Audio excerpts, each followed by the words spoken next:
নাম সলিম হোসেন দত্ত। আমার রাজনৈতিক পরিচয় হলো আমি বৃহত্তর শ্যামপুর এবং দুনিয়া ইউনিয়ন আমিও যুবলীগের প্রতিষ্ঠাতা সাধারণ সম্পাদক। এখন বর্তমানে ৬০ নং ওয়ার্ড আওয়ামী লীগের সভাপতি পদপ্রার্থী।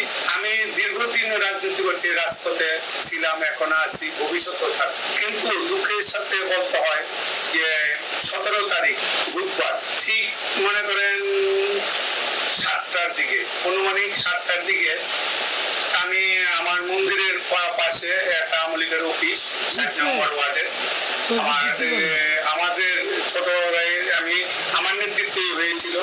সেই অফিসের সামনে আমরা ২০-২৫ জন দাঁড়িয়ে আছিলাম।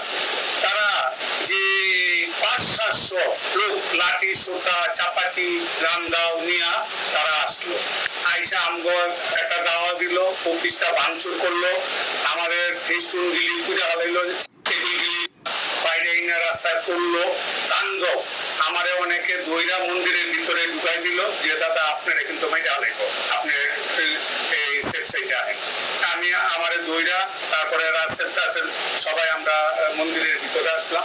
আসার পরে এই প্রায় 10টা-11টা পর্যন্ত তাদের তাণ্ডবটা দেখলাম, একটু নীরব হয়েছে, পরে আমি চলে গেলাম। পরবর্তীতে দেখলাম বৃহস্পতিবার সেনেট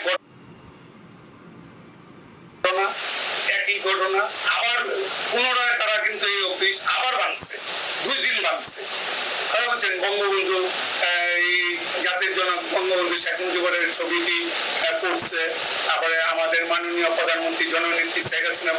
কিন্তু আমরা নিঃস্ব ছিলাম। কেন নিঃস্ব ছিলাম? আমরা সাংগঠনিক ভাবে দুর্বল, আমাদের কেউ কিন্তু দিক নির্দেশনা দেয় নাই। আমরা নিজের মতো করে আমরা মাঠে ছিলাম।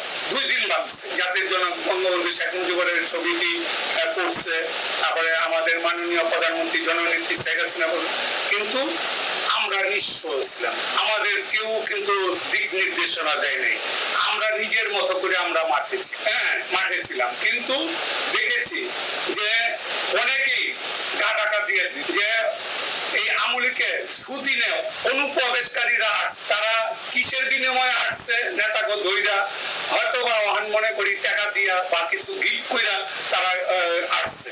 আসার পরে যখন দেখলো যে আজকে মনে হয় এই যে মাইকে ঘোষণা দিছে মসজিদের থেকে হালিম ভাইরে প্রবীণ আমলিক নেতা হালিম ভাই প্রতিবাদ করছে, তার এই মাইরা হাসপাতালে পাঠাইছে। যাই হোক, এরকম যারা আমরা